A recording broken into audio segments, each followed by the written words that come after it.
이제 시편 묵상을 함께 나누도록 하겠습니다. 시편 65편, 66편을 오늘 살펴볼 것입니다.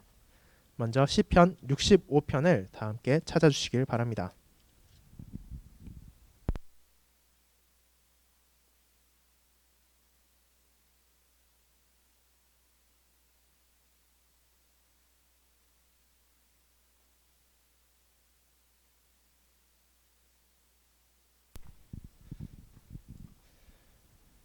시편 65편 1절부터 13절까지를 다 함께 낭독하도록 하겠습니다. 시편 65편의 표제를 먼저 읽은 후 1절부터 13절까지를 낭독하겠습니다.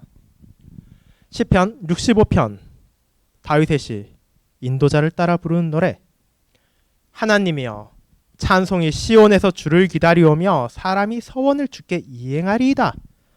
기도를 들으시는 주여 모든 육체가 주께 나오리이다. 죄악이 나를 이겼사오니 우리의 허물을 주께서 사하시리이다. 주께서 택하시고 가까이 오게 하사 주의 뜰에 살게 하신 사람은 복이 있나이다. 우리가 주의 집 곧 주의 성전의 아름다움으로 만족하리이다. 우리 구원의 하나님이시여 땅의 모든 끝과 먼 바다에 있는 자가 의지할 주께서 의를 따라 어미하신 일로 우리에게 응답하시리이다. 주는 주의 힘으로 산을 세우시며 권능으로 띠를 띠시며 바다의 설렘과 물결의 흔들림과 만민의 소요까지 진정하시나이다. 땅끝에 사는 자가 주의 징조를 두려워하나이다. 주께서 아침 되는 것과 저녁 되는 것을 즐거워하게 하시며 땅을 돌보사 물을 대어 심히 윤택하게 하시며 하나님의 강에 물이 가득하게 하시고 이같이 땅을 예비하신 후에 그들에게 곡식을 주시나이다.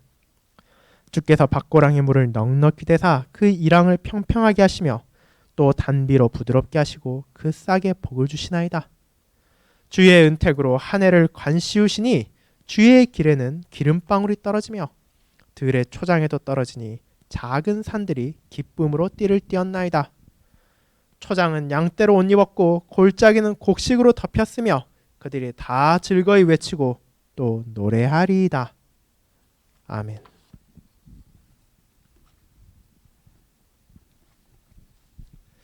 시편 65편 첫 번째 묵상은 4절 우리가 주의 집 곧 주의 성전의 아름다움으로 만족하리이다 라는 본문을 기반으로 한 여러분은 만족할 수 있습니다 라는 제목을 가지고 있습니다. 시편 65편 첫 번째 묵상을 제가 낭독하도록 하겠습니다. 롤링스톤즈는 여러분이 어떠한 만족도 느낄 수 없어 라고 선언합니다. 그들보다 훨씬 위대한 가수이자 시인인 다윗 왕은 정반대의 것을 선포했습니다. 이것은 그저 여러분이 어디에 가서 만족을 얻을 수 있는지에 대한 질문입니다. 그렇다면 대체 만족이란 무엇입니까? 이 단어는 충만하게 되는 것을 말합니다. 만일 여러분이 식사로 배가 가득 찼을 때 디저트를 권유받는다면 어쩌면 다음과 같이 거절하며 말할지 모릅니다.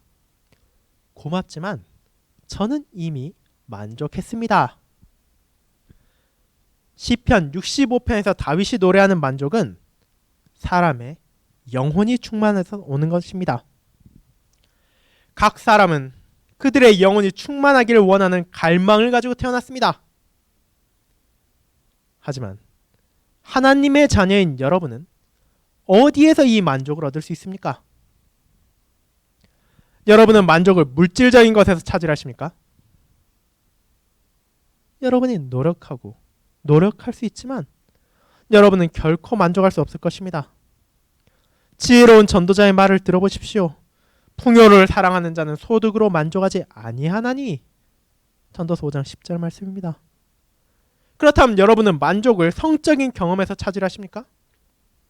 그 또한 전도서 2장 11절에서 말하는 것처럼 바람을 잡는 것과 같습니다. 여러분은 시도하고 또 시도할 수 있지만 결코 만족할 수 없을 것입니다. 다윗과 그의 때에 살던 하나님의 백성들에게 만족은 하나님의 집에서 발견되었습니다. 그들이 하나님의 성전에 들어갈 때 그들은 그것을 발견했습니다. 어째서 그 장소입니까? 왜냐하면 그곳이 하나님께서 계시는 곳이었기 때문입니다. 다윗은 시편 65편 4절에서 말합니다. 우리가 주의 집, 곧 주의 성전의 아름다움으로 만족하리이다. 여러분이 예배에서 그분께로 나아갈 때 하나님께서 주시는 선하심은 무엇입니까? 자비하시며 은혜로우신 그분의 선하심은 독생자 예수 그리스도 안에서 여러분의 죄를 사하심입니다. 하나님께서 모세를 지나가실 때 그에게 그분의 영광의 일각을 주시며 모세에게 말씀하셨습니다. 내가 내 모든 선한 것을 내 앞으로 지나가게 하고 여호와 이름을 내 앞에 선포하리라. 나는 은혜 베풀 자에게 은혜를 베풀고 긍휼히 여길 자에게 긍휼을 베푸느니라. 출애굽기 33장 19절 말씀입니다. 하나님께서 여러분을 택하셔서 그분께로 나오게 하시고 그분의 긍휼하심을 보여주실 때 하나님의 선하심은 여러분의 영혼을 온전히 만족시킵니다. 여러분의 죄와 범죄에도 불구하고 하나님께서는 예수 그리스도를 통해 속죄를 이루셨습니다. 여러분이 성찬을 시행할 때마다 여러분은 믿음으로 먹고 마시며 만족하게 됩니다. 여러분은 여호와의 선하심을 맛보아 알게 됩니다. 여호와와 함께, 오직 여호와와 함께일 때만 여러분은 만족할 수 있습니다. 제일 앞에 나온 롤링스톤즈는 유명한 가수입니다. 이 밴드는 어떤 만족도 느낄 수 없다는 제목의 노래를 발표한 적이 있습니다. 그 노래 안에서 사람들이 아무리 노력하고 노력한다 하더라도 충분한 만족을 얻을 수 없다는 것을 말합니다. 하지만 시편 65편에서 다윗은 정반대의 것을 말합니다. 그것은 바로 저와 여러분이 만족을 얻을 수 있다는 것입니다. 그리고 이 만족은 우리의 영혼을 가득 채우는 너무나 충만한 만족입니다. 마치 우리가 배가 가득 찼을 때 더 이상 무언가를 먹지 않아도 되는 것처럼 이 만족을 얻었을 때 우리는 다른 무언가로부터 더 얻으려는 것이 아니라 우리가 받은 것에 감사하고 하나님을 찬양할 수 있게 되는 것입니다. 자, 그렇다면 다윗은 이 놀라운 만족을 어디에서 찾을 수 있다고 말합니까? 그것은 바로 하나님의 집에서 발견할 수 있다고 말합니다. 하나님께서 계시는 곳에서 그들은 그분의 말씀을 듣고 그분께서 베푸신 은혜를 떠올립니다. 그것이 얼마나 큰 은혜입니까? 다윗은 말합니다. 주께서 우리의 죄를 사하여 주셨다고 말입니다. 죄악은 나를 이겼습니다. 하지만 우리의 허물을 주께서 사하셨습니다. 그 사실을 떠올림으로써 다윗은 이제 자신에게 더 이상 다른 무엇이 필요하지 않다는 것을 알게 된 것입니다. 그렇기에 그는 만족할 수 있었습니다. 그리고 오늘날을 사는 우리들은 이 만족이 더욱더 충만하게 주어졌음을 깨닫게 됩니다. 다윗의 위대한 후손 예수 그리스도를 통해 우리는 진정한 용서를 받았고 온전한 의로움을 받았기 때문입니다. 그렇게 우리는 매번 성찬을 시행할 때마다 주님의 말씀을 전해 들을 때마다 이 은혜가 얼마나 큰지를 떠올리며 만족할 수 있게 됩니다. 일상의 삶에서 우리가 허기지고 굶주림을 느끼고 갈망을 느낀다 하더라도 주 안에서 우리는 충만합니다. 그리고 그 충만함을 통해 우리는 주님과 함께 할 때만 진정한 만족을 누릴 수 있음을 깨닫고 무언가를 더 얻기 위해 채워지지 않는 갈망을 다른 곳에서 긁어 모으기 위해 노력하는 것이 아니라 우리에게 주어진 이 은혜 가운데 감사하며 하나님을 찬양할 수 있습니다. 그것이 우리가 진정으로 만족할 수 있는 이유이기 때문입니다. 시편 65편 두 번째 묵상은 11절 주의 은택으로 한 해를 관시우시니라는 제목을 가진 11절을 기반으로 한 하나님의 은택이라는 제목을 가지고 있습니다. 시편 65편 두 번째 묵상을 낭독하도록 하겠습니다. 추수의 때가 오면 우리는 멈춰 하나님께 감사를 드립니다. 우리가 그렇게 하는 것은 그분께서 추수할 것을 공급하셨다는 것을 알기 때문입니다. 봄비를 제때 오도록 하시는 분은 창조주이십니다. 그분께서는 해가 빛나게 하심으로 곡물들이 풍성하게 껍질 속을 채워가도록 하십니다. 우리는 풍요의 뿔을 세우고 풍성한 음식으로 우리의 식탁을 채우며 그분의 은택을 우리에게 베풀으신 하나님께 감사를 드립니다. 그렇습니다. 그분의 은택입니다. 농부 여러분, 그것은 여러분의 은택이 아닙니다. 그것은 여러분의 추수가 아닙니다. 시편 65편 11절은 은택이 하나님의 것임을 선언합니다. 주의 은택으로 한 해를 관시우시니라고 말입니다. 하나님은 저와 여러분들이 생각하는 것보다 훨씬 더 이 세상에 관심을 가지고 계십니다. 바다가 설레일 때 그분의 목소리로 진정시키십니다. 땅이 풍성하게 되는 것은 그분께서 돌보시고 물을 대시기 때문이며 그분께서 윤택하게 하시기 때문입니다. 어떻게 그분께서 땅을 풍성하게 하십니까? 그분의 길에 기름방울이 떨어지기 때문입니다. 그분의 길입니다. 시편 65편에는 오직 한 농부만 있습니다. 이 농부는 사시사철 그의 밭에서 시간을 보냅니다. 이제 그분께서 자신의 마차를 이끌고 들판으로 들어가며 그분의 은택을 추수하십니다. 그분의 마차가 들판을 떠나감에 따라 그 길, 들판의 길은 마차에서 넘쳐나는 곡물로 가득 찹니다. 그분의 은택이 풍성합니다. 그리고 창조주께서 이것을 우리와 나누시는 이유는 그분께서 이 세상을 돌보실 뿐 아니라 그분의 백성도 돌보시기 때문입니다. 그분께서 여러분을 돌보십니다. 그분께서 땅에서 싹이 나게 하시고 파종하는 자에게는 종자를 주며 먹는 자에게는 양식을 주십니다. 그렇기에 추수감사주일에 여러분은 멈춰서 그분의 은택에 대해 감사를 드립니다.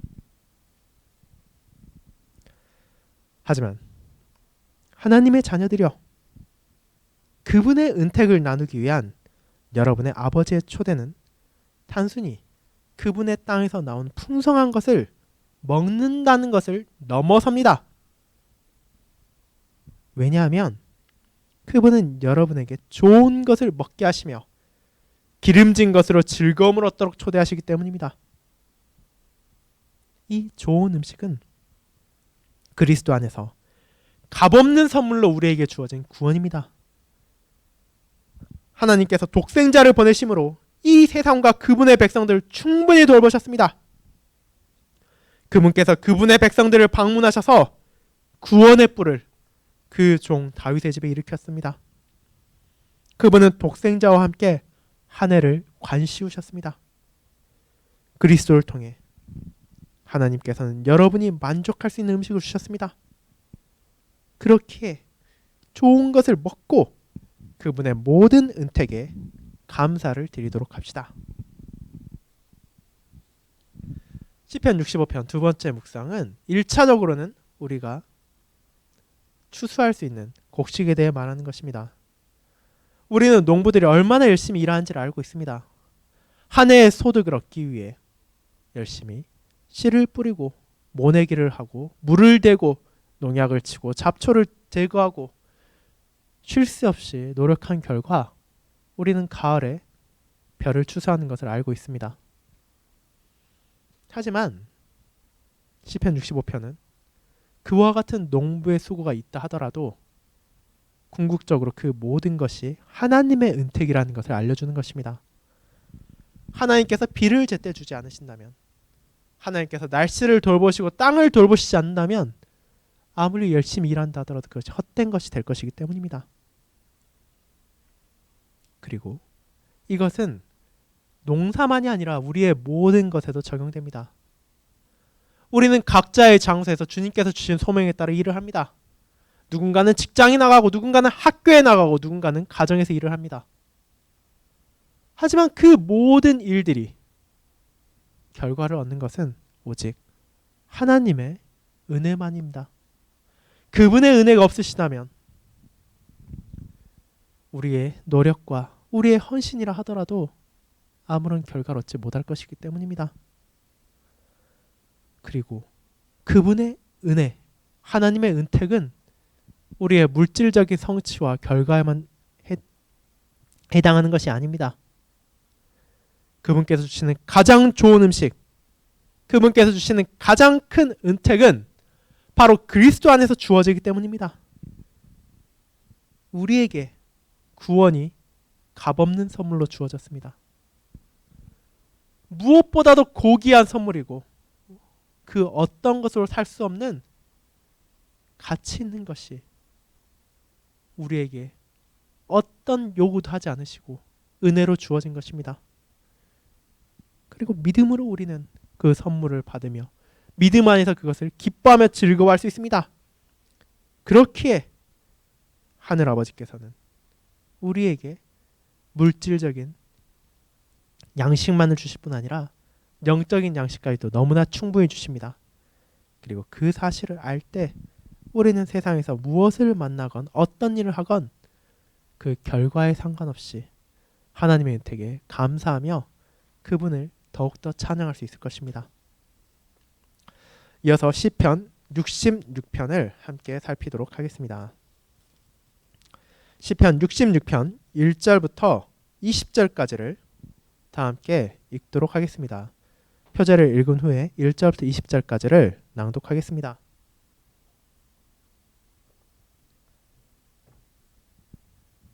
시 인도자를 따라 부르는 노래. 온 땅이여 하나님께 즐거운 소리를 낼지어다. 그의 이름의 영광을 찬양하고 영화롭게 찬송할지어다. 하나님께 아뢰기를 주의 일이 어찌 그리 어미하신지요. 주의 큰 권능으로 말미암아 주의 원수가 주께 복종할 것이며 온 땅이 주께 경배하고 주를 노래하며 주의 이름을 노래하리이다 할지어다. 셀라. 와서 하나님께 행하신 것을 보라. 사람의 아들들에게 행하심이 어미하시도다. 하나님이 바다를 변하여 육지가 되게 하셨으므로 무리가 걸어서 강을 건너고 우리가 거기서 주로 말미암아 기뻐하였도다. 그가 그의 능력으로 영원히 다스리시며 그의 눈으로 나라들을 살피시나니 거역하는 자들은 교만하지 말지어다. 셀라. 만민들아 우리 하나님을 송축하며 그의 찬양 소리를 들리게 할지어다. 그는 우리 영혼을 살려두시고 우리의 실족함을 허락하지 아니하시는 주시로다. 하나님이여 주께서 우리를 시험하시되 우리를 단련하시기를 은을 단련함 같이 하셨으며 우리를 끌어 그물에 걸리게 하시며 어려운 짐을 우리 허리에 메어주셨으며 사람들이 우리 머리를 타고 가게 하셨나이다. 우리가 불과 물을 통과하였더니 주께서 우리를 끌어내사 풍부한 곳에 들이셨나이다.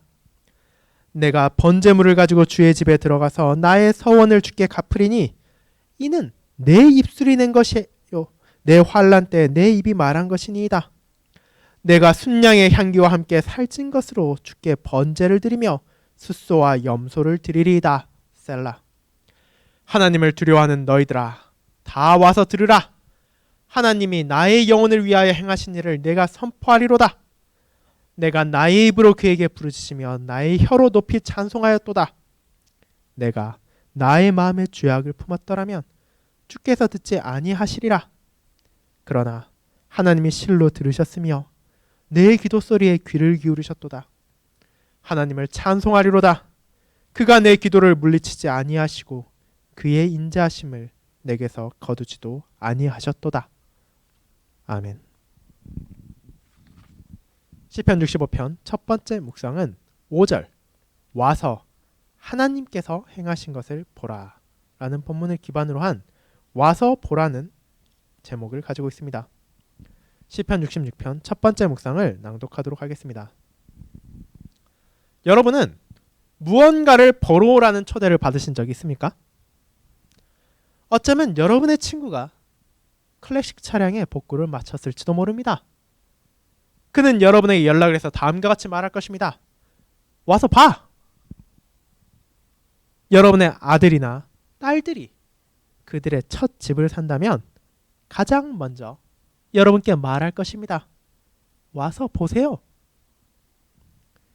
시편 66편 5절은 그와 유사한 초대를 여러분에게 연결합니다.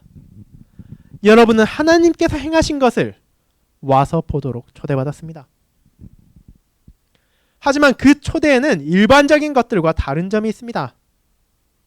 왜냐하면 하나님께서 행하신 것은 이제 막 끝난 것이 아닌 것이기 때문입니다. 그렇습니다.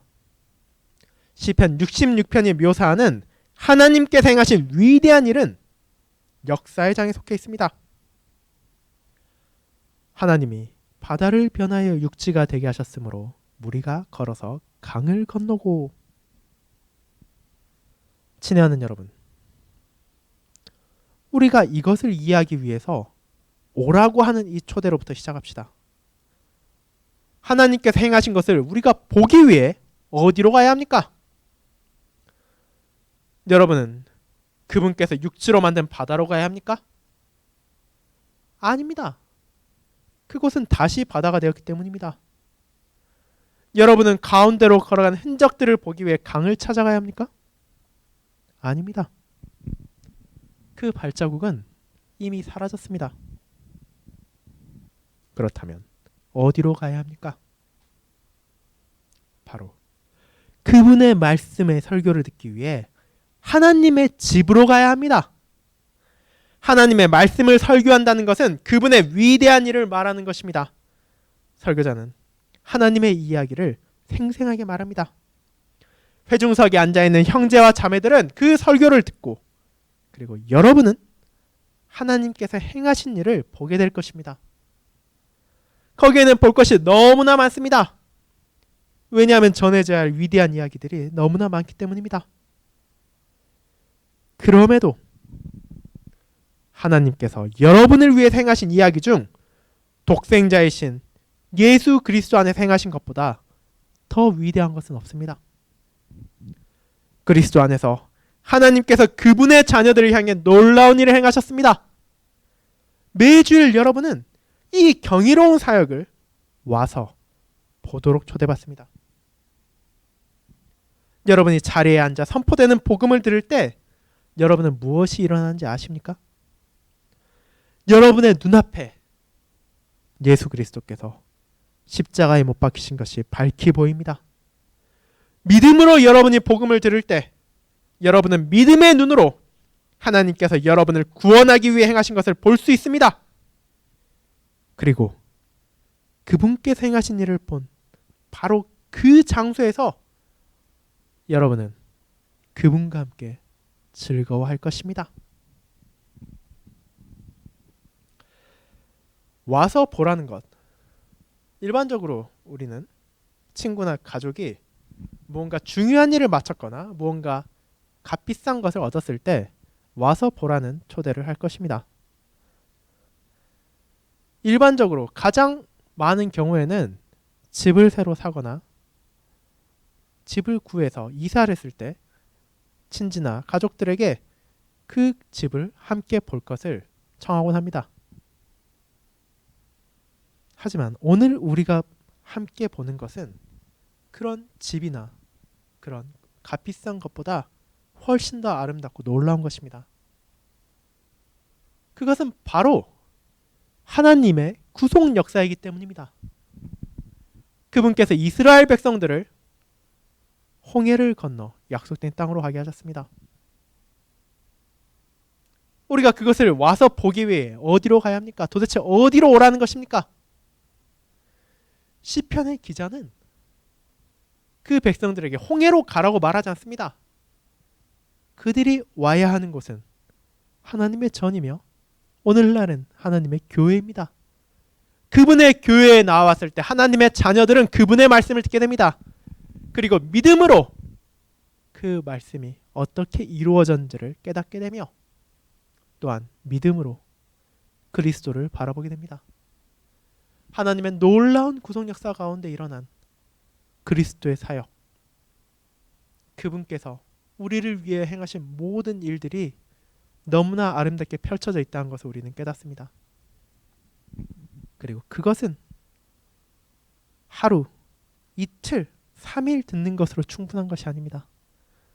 우리가 이 땅에 살며 태어나서 죽을 때까지 끊임없이 들어도 부족하지 않을 놀라운 이야기들이 너무도 많이 전해져 있기 때문입니다. 그렇기에 우리가 교회에 와서 그분의 말씀을 들을 때 믿음으로 우리는 그분께서 우리와 함께 하신다는 것을 깨달으며, 그리고 우리가 아버지의 말씀을 즐거워하는 가운데 그분께서도 우리와 함께 즐거워하신다는 것을 깨달을 수 있습니다. 그것이야말로 우리가 와서 볼 수 있는 가장 놀라운 것이며 이 세상의 그 무엇으로도 비교할 수 없는 가장 위대한 초대일 것입니다. 이제 시편 66편 두 번째 묵상을 함께 살펴보도록 하겠습니다. 시편 66편 두 번째 묵상은 16절. 하나님을 두려워하는 너희들아 다 와서 들으라. 하나님이 나의 영혼을 위하여 행하신 일을 내가 선포하리로다 를 기반으로 한 와서 들으라는 제목을 가지고 있습니다. 시편 66편 두 번째 묵상을 낭독하겠습니다. 여러분은 얼마나 자주 대화를 하기 위해 사람들을 초대합니까? 여러분은 친구들의 무리와 함께 있을지도 모릅니다. 그리고 이제 이야기가 시작됩니다. 여러분이 들을 때 여러분도 그들에게 이야기를 해야 한다는 것을 깨닫게 됩니다. 한 친구가 이야기를 마칠 때, 그리고 다른 사람이 시작하기 전 여러분은 입을 열어 말할 것입니다. 들어봐. 나도 할 얘기가 있어. 그렇다면 여러분은 어떤 종류의 이야기를 다른 사람들이 하고 싶습니까? 여러분은 직장에서 일어난 일에 대해 말하기 좋아하십니까? 아니면 다른 사람들의 죄악된 행동에 대해서 말합니까? 혹은 여러분 자신이 주인공인 이야기를 하기를 좋아하십니까? 이런 대화는 시편 66편 16절이 여러분이 다른 사람들을 향해 들어봐, 할 이야기가 있어라고 말할 때에 대해 가르칠 때 생각하고 있는 것이 아닙니다. 특별히 여러분이 다른 기독교인들과 말할 때 여러분이 말해야 하는 가장 중요한 이야기는 하나님께서 여러분에게 행하신 일과 관련이 있어야 합니다. 와서 들으라. 하나님이 나의 영혼을 위하여 행하신 일을. 시편 66편에서 이와 같은 초대를 한 사람은 한때 그의 삶 가운데 극심한 어려움을 겪었습니다. 하나님은 불 속에 금과 같이 그를 시험하셨습니다. 하나님은 그를 불 속에 은과 같이 연단하셨습니다. 그가 어려움을 겪는 동안 그는 하나님을 향해 구해달라고 외쳤습니다. 그리고 하나님께서 그를 구원하셨습니다. 그것이 바로 이 사람의 영혼을 위해 그분께서 행하신 것입니다. 만약 여러분이 하나님을 두려워한다면 이 질문을 생각해 보십시오. 하나님께서 여러분의 영혼을 위해 무엇을 하셨습니까? 여러분의 삶에서 어떤 건짐을 경험하셨습니까? 여러분의 기도에 대한 어떤 긍정적인 응답들을 받았습니까?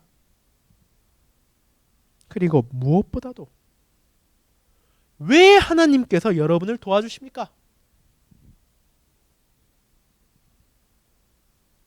그 답은 여러분을 향한 하나님의 사랑이 예수 그리스도 안에서 변치 않기 때문입니다. 그것은 언제나 한결같습니다. 그분께서 고통에 빠진 자신의 백성들의 외침을 들으십니다. 그분은 여러분의 모든 죄에 대한 온전한 용서를 주셨습니다. 그리고 때때로 그분은 여러분에게 다른 자비들까지도 보여주십니다. 그분은 여러분을 병으로부터 고치시기도 하십니다. 그분은 여러분의 부서진 관계를 회복시키시기도 하십니다. 그분은 여러분을 유혹에서도 건지십니다. 어떤 것이 되었건 여러분은 하나님께서 그리스도 안에서 그분의 사랑을 보이신 것이 중심이 된 이야기를 가지고 있습니다. 여러분이 하나님을 경외하는 모든 사람들에게 이야기를 할 때 그들에게 기도로 하나님께 외치며 그들의 삶에서 하나님께서 그들의 영혼을 위해 하신 일을 보고 살피도록 격려하십시오. 와서 들으라. 우리는 이야기를 좋아하는 사람도 있고 이야기를 하기를 꺼려하는 사람도 있을 것입니다. 하지만 시편 66편에서 말하는 것은 우리가 단순히 이야기를 좋아하고 싫어하는 것을 넘어 우리가 대화를 나눌 때 어떤 것이 중점이 되어야 하는 것에 대해서 말하고 있는 것입니다. 우리는 흔히들 가십이라고 말하는 세상적인 일들 혹은 잡담 혹은 자신에 대한 일을 말하기 십상입니다. 하지만 그와 같은 것들을 말하기 전에 떠올려야 하는 것은 내가 과연 하나님께서 나의 영혼을 위해 하신 일을 충분히 나누고 있는가라는 것입니다.